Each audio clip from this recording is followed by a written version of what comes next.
Hello, everyone. This is Matthew Flynn. I'm just going to, I think, wait a few more minutes in case we get an additional number of people who may come to join this panel.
All right, I think maybe it's time we get started.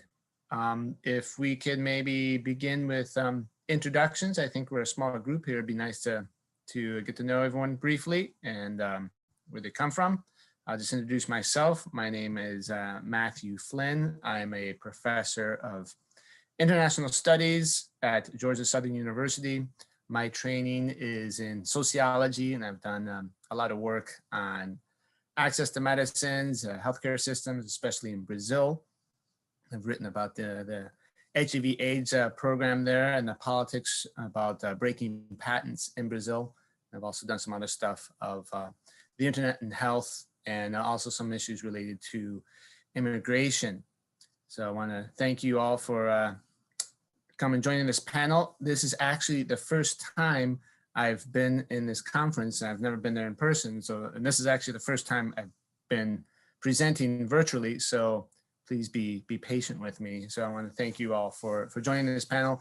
And I wasn't also all that clear about the format. I just submitted what I thought was a paper for a panel, and didn't know that I actually had to put the whole panel in session together, and there's a lot of sort of last minute. So either way, I want to thank you all for joining. And if you could just introduce yourself briefly, that would be helpful for me, and we can get to know each other.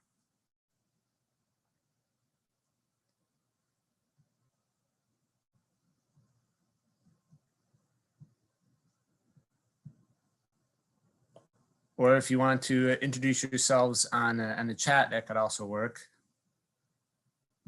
Everyone's hearing me, correct? I believe so. Is if this panel is, if everyone's main language is Spanish or Portuguese, I could speak in one of those languages.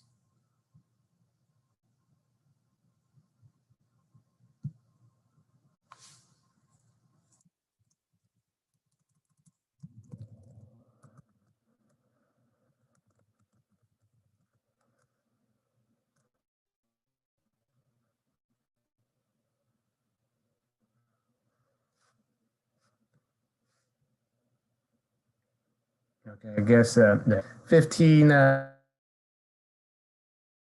participants right now. So I will continue speaking in English if there's, but I can take questions and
was I muted?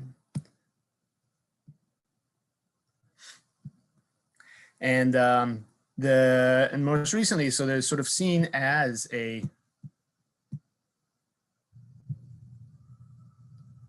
can you hear me now? Can you hear me now? Is my voice good? Is my voice there now? I think I was muted there for a second. ¿Me escuchas ahora? ¿Me oyes? ¿Me oyes? ¿Está todo bien? Okay, thank you. So I was talking about remdesivir and the sort of the background of the drug, and it's sort of been a repurposed drug that had failed other tests, other treatments for treating, such as, for example, Ebola, but it did show some efficacy, in vitro efficacy, against previous coronaviruses, such as MERS and SARS. And so Gilead had actually taken out a patent on it in 2019. And when COVID-19 hit, it seemed like it was well positioned to be one of the potential drugs.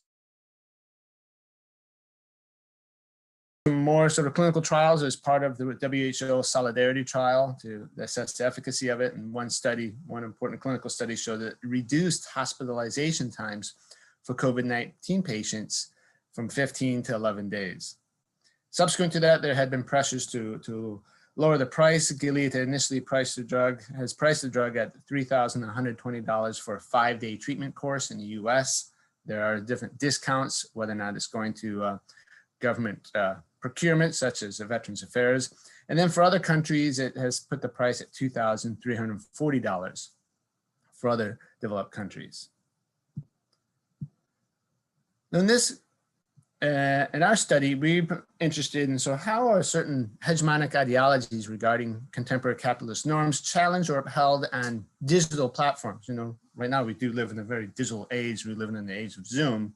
So it's interesting to see sort of public commentary, almost sort of like face groups in a sense, to see how issues such as pricing are perceived. And we were looking at, so what are the public perceptions about the role of pharmaceutical companies in determining the price of new drug therapies? So how does the different audiences sort of perceive the different sort of morality and legitimacy of private industry's control over these sort of essential resources, such as essential medicines? How are they sort of seen overall? In terms of our sort of theoretical background, we sort of look at coming from our sociological training and familiar with theories, we're looking at the role of Gramsci and the social construction of markets. Here we take our cues from some of the work by Forsyth and Healy, who talk about the moral views of markets. So markets are not just sort of in the way that economists might see them as sort of, you know, just have demand and supply curves that people seeking out their own particular interests, but rather that they are saturated with culture. They are saturated with different views of what we consider to be right and wrong. And also with that is sort of the cultural political economy view of Bob Jessup and other sociologists who has incorporated coming from a sort of Marxian angle, but also including different perspectives of semiotics and looking at sort of the science and interpretation of the economy in general. Once again, as a sort of cultural turn in terms of influencing how markets sort of operate.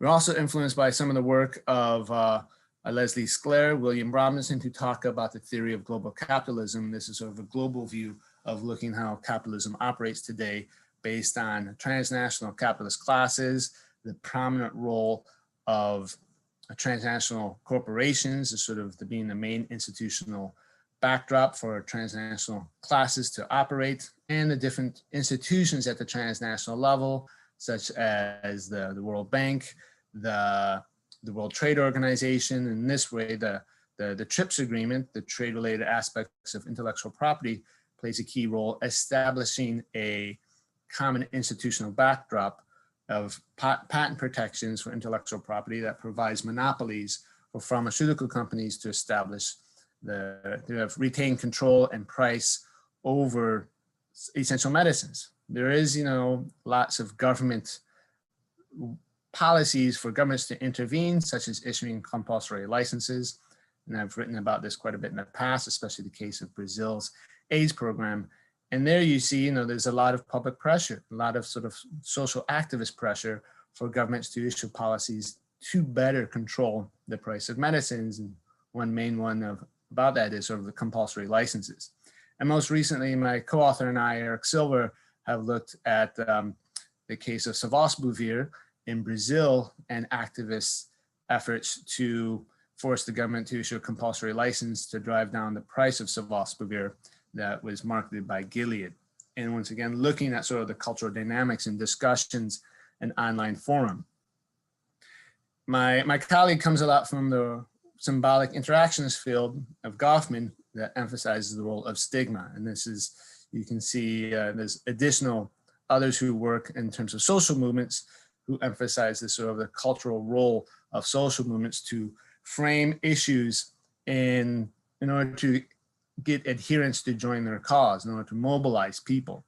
And so we sort of look at the role of stigma, especially, you know, the view that sort of big pharma is viewed in a very stigmatizing light.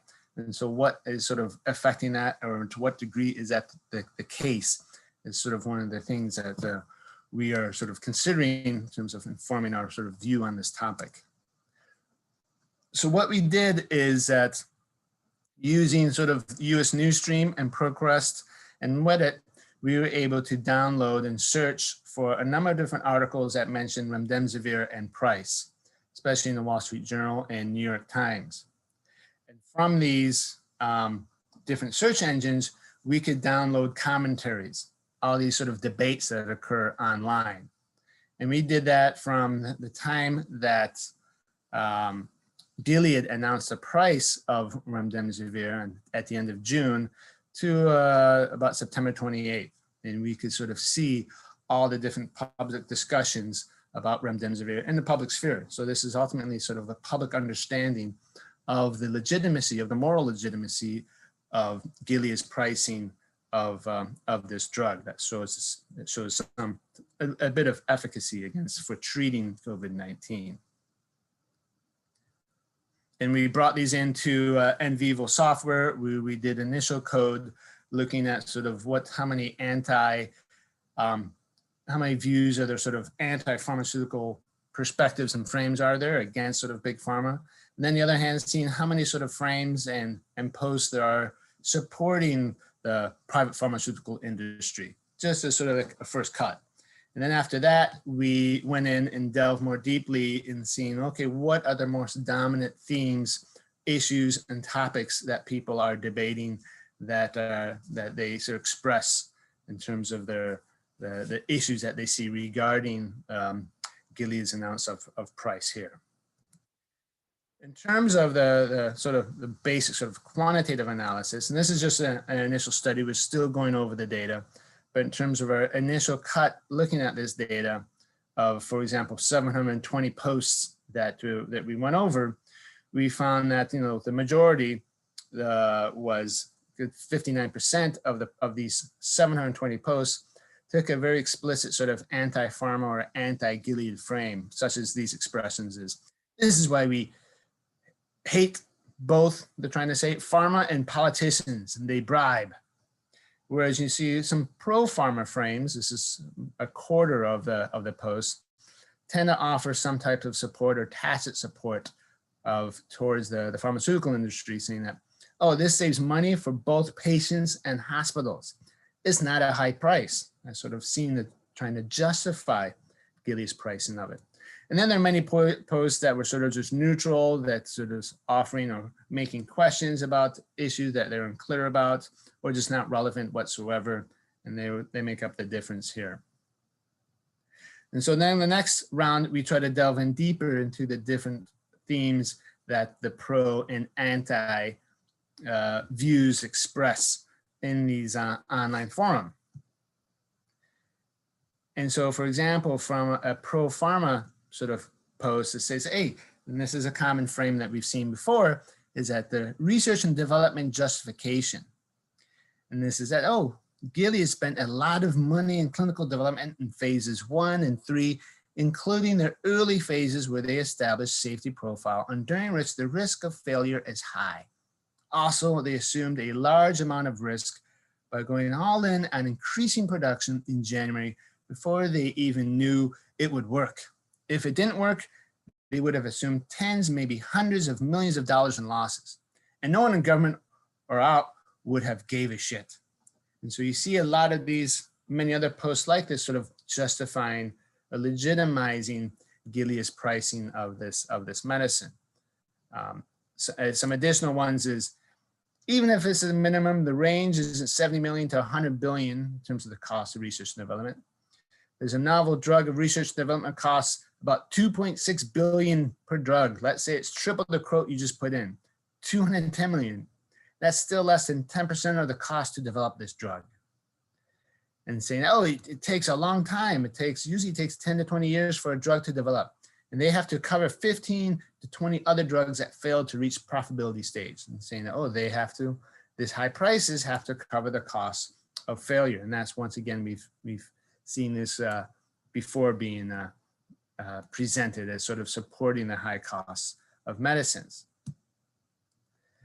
Another common frame, and this sort of comes out from explicitly what Gilead's CEO in terms of how he justified the price. And this is, a lot of these comments, just to sort of preface here, came from comments that were of an article from the Wall Street Journal that was placed in Reddit, which is an online forum for people to have discussions where people can sort of see the article and then discuss and debate. And sort of a lot of these comments come for this one specific string. As I mentioned before, this is sort of the initial study that we've done. And so you can see, hey, a lot of the themes that are mentioned in the article will also be sort of reproduced in the comments. But it's interesting, okay, which elements? And here again, in terms of the pro-farmer view is, oh, this actually, the price is not too high. It actually represents savings in healthcare resources. For example, I think if you calculate the cost of remdesivir based on value of care, it's cheaper than it should cost. The drug knocks 3 days off a hospital stay. How much is 3 days hospital stay in America worth? Probably more than $3,000. So they charge $3,000 and it's a value for that price. And so this idea of reference pricing or drugs, in terms of other studies have shown drugs tend to be priced as high as possible compared to other alternatives or substitutes. If this ends up being true, then I guess it works out. If you're in need of this drug, you've already most likely hit your deductible already, so your out-of-pocket costs will likely be $0 regardless. At least it would be on my plan. And so here, sort of viewing that, oh, it's sort of safe. We don't have to worry about the price because, you know, our insurance will be covering it. At least here in the United States, those who are having insurance will likely cover it. And there are other posts here showing that insurance companies will pay for the price of these drugs, and so it's not coming out of your top pocket, and so deflecting that there should be any concern with the price there. And another view, for example, there is a view from a physician saying, oh, you know, this is a very important drug because we have limited space in hospitals, so as if sort of deflecting once again actual price of the drug and saying that, hey, this is sort of needed in order to help us flatten the curve and keep the hospital ICU capacity within limits. Another pro-farmer frame is sort of like this sort of pro-capitalism or anti-government rhetoric. And here is, for example, people seem to be unaware that literally anything has a price in the system we are in. Money makes the world go round. It's sort of very sort of matter-of-fact type of view. Or because of the profit motive, most people in novel drug discovery are incentivized to go to work for the drug companies. It's rare to find a pharmacologist or biochemist doing serious drug design that wants to stay in academia. They'd be stupid to do so. So that, hey, go where the money is, and that sort of results in more innovations because that attracts talent, etc. Others say, no, I don't think the theory of free market medicine is completely evil, downplaying the negative aspects, or saying that the answer is less government, not the government sort of picking winners. So there's sort of a anti-government view that this sort of can be more of the problem. In terms of the anti-farmer views, I think the most common frame that we saw was just sort of plain out Gilead is price gouging, condemning specifically this company for its actions. For example, they charge an immensely high price for the drug, only to make profits faster, which in all due respect is disgusting. Yeah, but if you're poor and without insurance, that 4Gs might as well be 4 billion. So you're countering what someone else said in terms of not to worry, your insurance will pay for it. And then you have a post from a hospital pharmacist saying here, who's also an academic researcher, saying not surprised at all, totally overpriced given the lack of morality. I think they say mortality benefit in the trial, saying, oh, this has a very limited type of beneficial effect. And actually there was a lot of discussion about the efficacy and the science and the evidence behind remdesivir in terms of treating COVID-19. And some saying, oh, it reduces the hospital stay. Others saying, oh, there are some trials showing that it had an effect in terms of reducing mortality rates. Others saying, no, there's a China study saying that wasn't the case. Others saying, oh, there's another drug, the anti-steroid, that seems to be better. And then some saying, well, they're both being used, et cetera, et cetera. And then there's lastly, what is the manufacturer cost of this? If they are charging $3,000 for a drug that costs $10 to make, we have a problem here. No drug should have a $3,000 markup, period. So once again, just expressing this disgust over the high price of medicines, especially above and beyond the manufacturing cost. Another main dominant theme expressed by those in the anti-pharma camp was the role of government support. And here sort of countering that claim that, oh, Gilead is mainly responsible for assuming the risk, for investing, making all the investments to bring this to market. And so you see a lot of people in these public comments mentioning the role that the federal government in the United States has provided to develop this medicine. And here's one comment saying, no, don't pretend Gilead did it by themselves. They claim to have spent $1 billion but they use government facilities, scientists, and university grant recipients along the way. Gilead didn't create the drug by themselves, but are setting themselves up to be the sole financial gainer from it. Or another one is, and the $1 billion it cost is self-reported. I'd love to see that itemized. So raising doubt about, oh no, what exactly is this cost of support? Does it go to heavy CEO salaries? Is it going to just marketing costs, et cetera? Another post says, unless things have changed drastically in the last 15 years, most major drug companies have small R&D budgets compared to marketing. Almost all the basic science and testing is done through public institutions such as universities, research institutions, and public hospitals.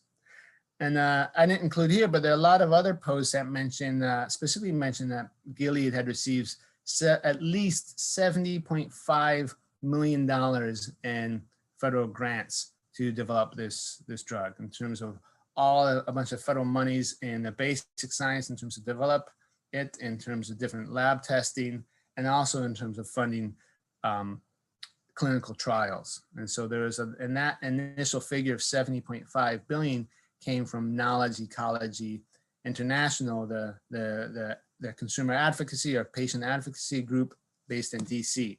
That is, let me see if there's a problem here.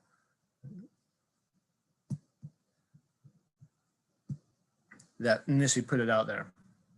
Just have I'm mentioning how much time we have left.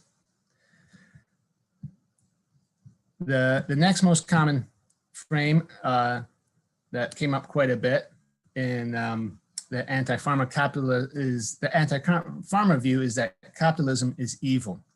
That is our for-profit healthcare system. Everything about it is wrong. Or this is why for-profit medicine is insane. How do you even calculate that value? If my life is on the line, it could cost $1 billion and I'm still going to want it, and I'm still going to want it.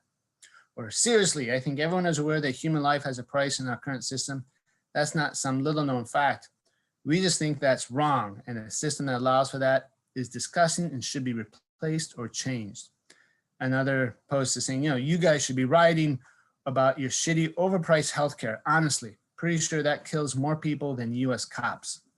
And then additional comments saying, oh man, I hope anyone on those high deductible plans does not get this and watch insurance premiums shoot up next year. Another reason we need universal health insurance was another common frame. And there are a lot of discussions too from people from all over the world, lots of comparisons between the US healthcare system and that of other companies, saying how bad the US healthcare system performs compared to places like in Canada. There's a heated discussion, it looked like, by someone from Australia with someone from the US about the merits and problems with the US healthcare system.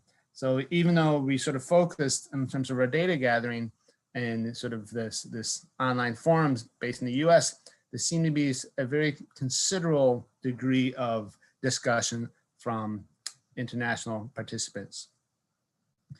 And so what are some of the, I guess, initial conclusions we draw from these discussions is that there's widespread but not overwhelming criticism of Gilead and the corporate pharmaceutical industry. And here the main sort of themes that I mentioned were that this price gouging is immoral, that the price that Gilead has put is wrong, that there's been significant government role in funding, that you can't be quantifying human life this way, that the US healthcare system is completely wrong, and capitalism that sort of supports it is inherently immoral. Whereas those who counter these, saying that no, that price justifies all the R&D costs, that this medicine will has overall benefits in terms of saving lives.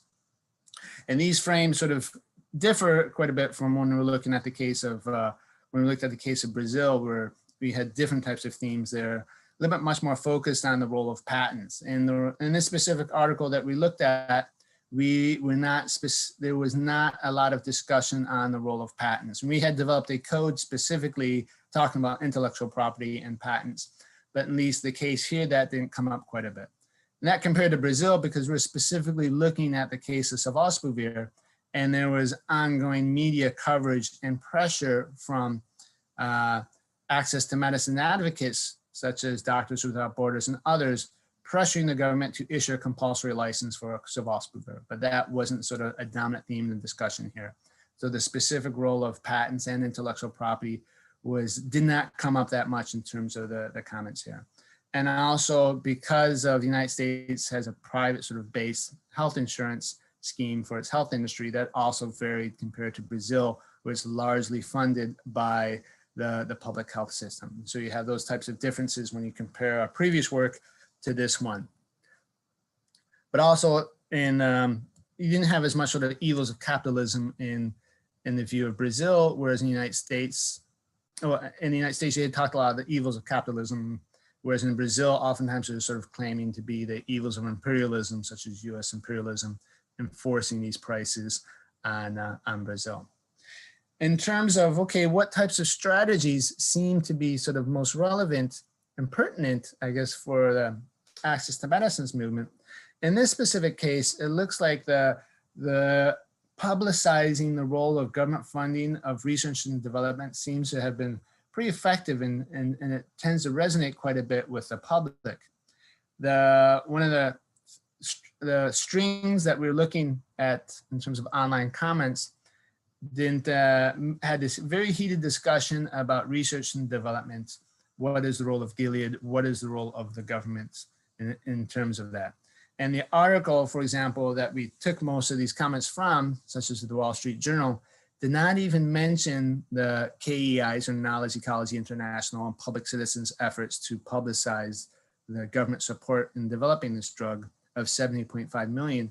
However, there were a lot of references to that number throughout the different posts. And so that demonstrates that, hey, it has been effective in publicizing that, and people have picked up from it from other places and joined and use that in these types of discussions and trying to attack and criticize Gilead's price for this medicine. So I think, further efforts in that area will seem to be very positive in terms of the whole access to medicines movement, especially the efforts by Italy, for example. They have pressured at the World Health Organization, pushing for a resolution that pharmaceutical companies must disclose all the costs of their research and development monies that they've invested to bring a medicine to market.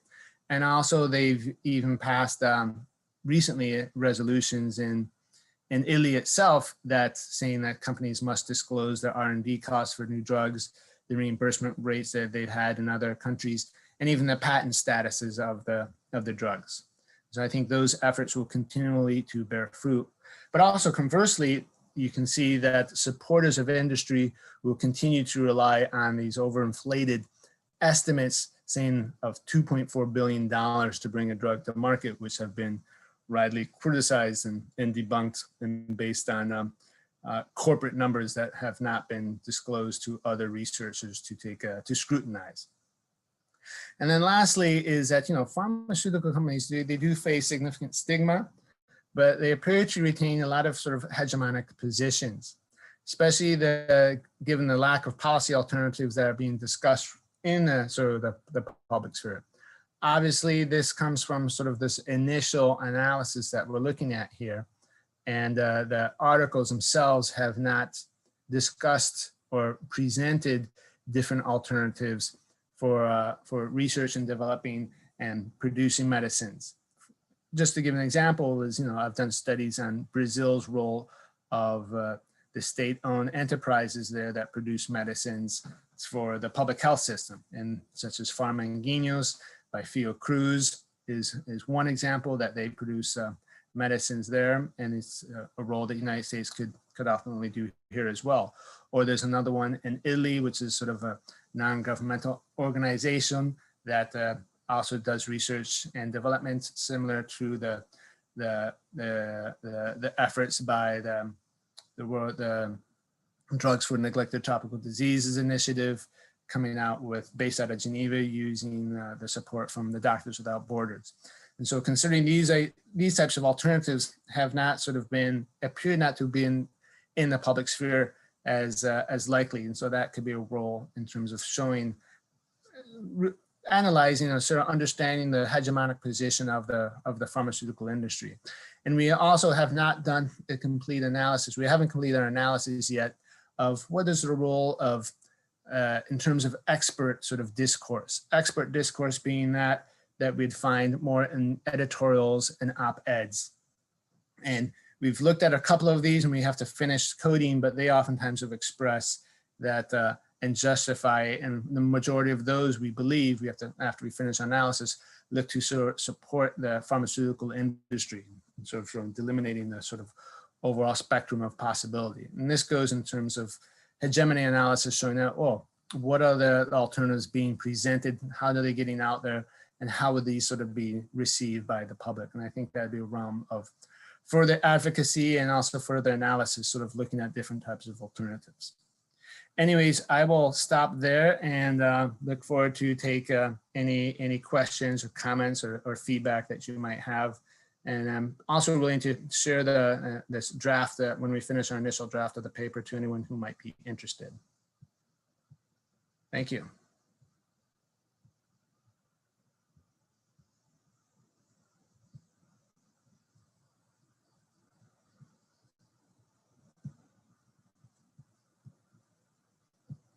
Anyone, any Q&A, feel free to post or ask in Spanish or Portuguese if you'd like.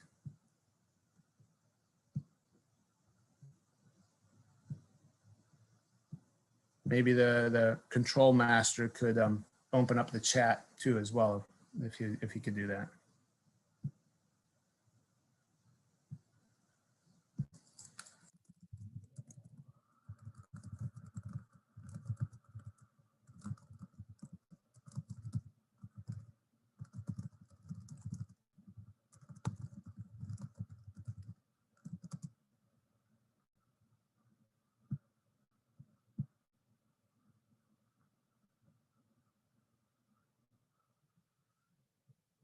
Or he's also saying you could sort of raise your hand if you know how to do that. You can raise your hand using the Zoom controls if you have a question.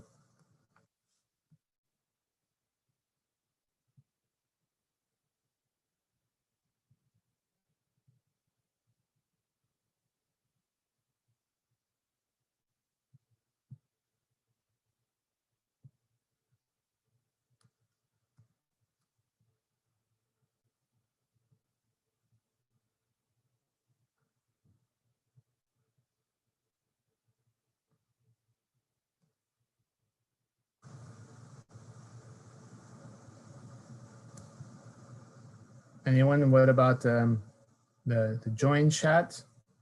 Are we going to be using that?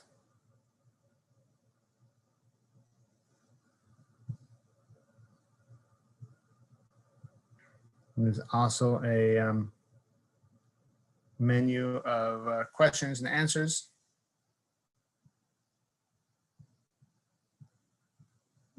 That we can use through Zoom.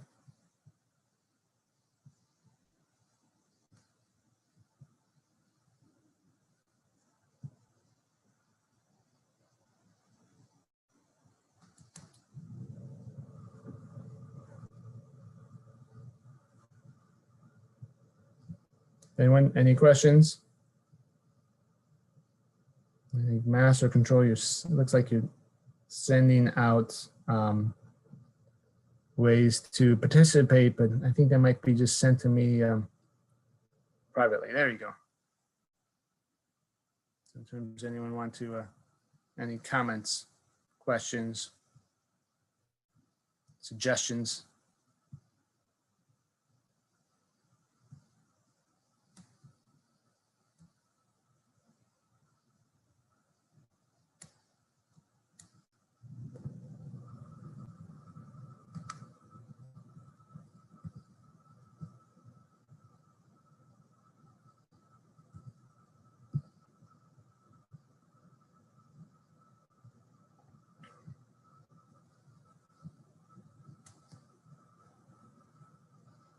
I must say, I'm personally sort of impressed by all the different options here that Zoom has and the organization of interpreters too that we have. I didn't realize minimize that.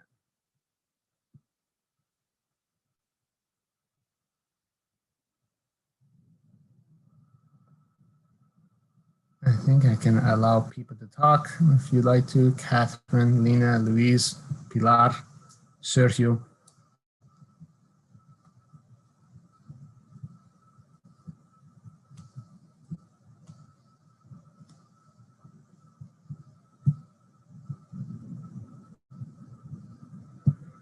Now, should we end the session here then? I think so. If we have no comments or queries, we can just end this panel right now and just say thank you for coming, and hope you enjoy the rest of this conference. If you have any thoughts, suggestions, please contact me at my email address. I'll put it here in the chat box. If you'd like a copy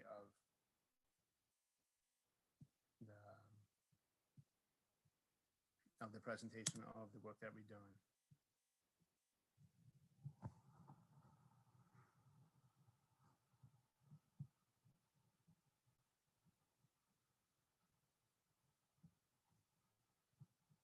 All right, well, thank you to all the interpreters and for the master control for organizing this.